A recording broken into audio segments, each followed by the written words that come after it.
Welcome to another week of A Friendly Nudge. So this week we're making pancakes, and these are sour cream or yogurt pancakes with a cardamon apple butter topping. And these are absolutely phenomenal. So these are going to have eggs, yogurt or sour cream, flour.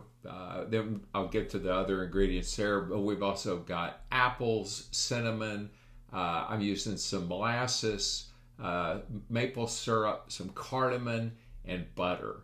And then the other things that are going to round out the baking side of it is salt, baking powder, and baking soda. And we're also a little bit of vanilla extract. So this is absolutely delicious. So what we're going to do, that is a cup of flour.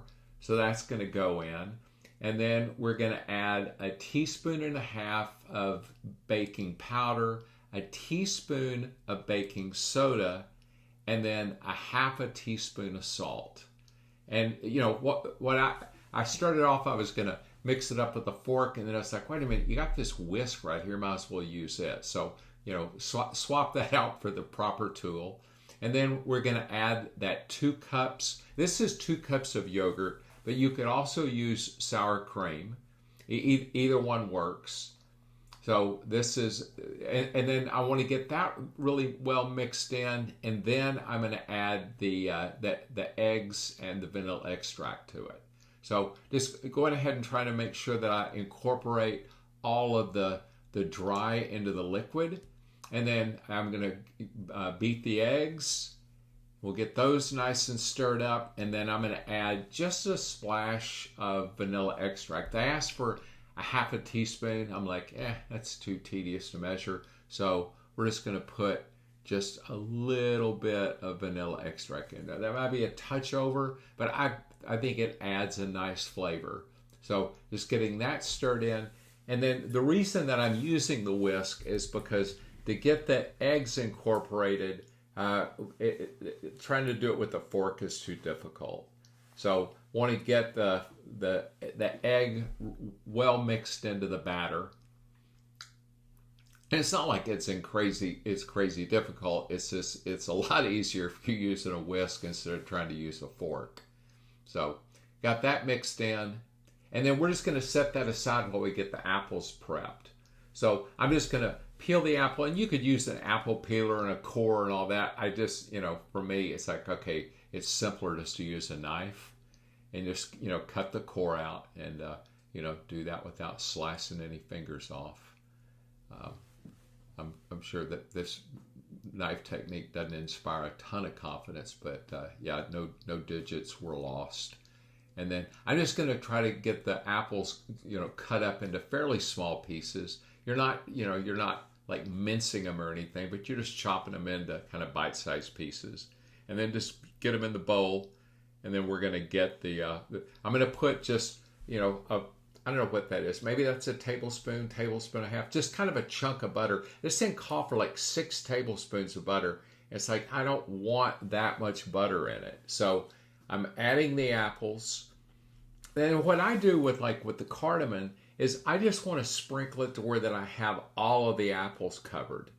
So, getting out of the camera's way. So make sure that we get the cardamom on there. There we go. Yeah, just kind of, that's sort of, this is more of that kind of play with your food stuff. Sure, you could absolutely measure it, but that just kind of takes some of the fun out of cooking for me, especially if it's something that is not going to make a big difference. And then I'm going to just get enough cinnamon on it. I use Ceylon cinnamon. I like the flavor that it provides. And then I usually buy a big bag of it like that. And then I'm going to add just a little bit of maple syrup to it. And then I'm going to add just a little bit of molasses, because I just think that is a way to kind of add sweetness and a little personality to it. So I'm not putting a whole bunch in. Maybe that was a teaspoon. And then just stir it up. And then what we're going to do is we're going to let it, get the apples where that they cook to where they're tender. I'm turning the flame down, And then we're just going to let that hang out for a few minutes while we make the pancakes. And, I'm putting a little bit of butter on a cast iron skillet or a cast iron griddle. And the first pancakes were kind of a sacrifice. It's like I was going, okay, is this the right size? What I realized is I ended up like kind of modifying the pancake procedure here, and I'll show you kind of what I'm talking about. So, I started off putting like smaller pancakes in the corners, and that works if you've got a thicker batter, but this is a real thin batter. These come out almost like crepes. So what I realized was, all right, this is going to be a little tedious trying to do this like small pancakes. So we just, these certainly got eaten.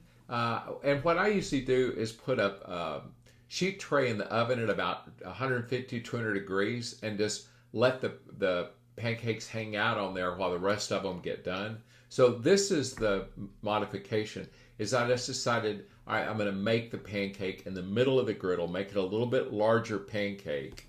And then I always like, half the time I'm standing on one foot while I'm cooking. So I was like, all right, this is a perfect time to demonstrate that. It's like you're waiting on something, get a little balance work in.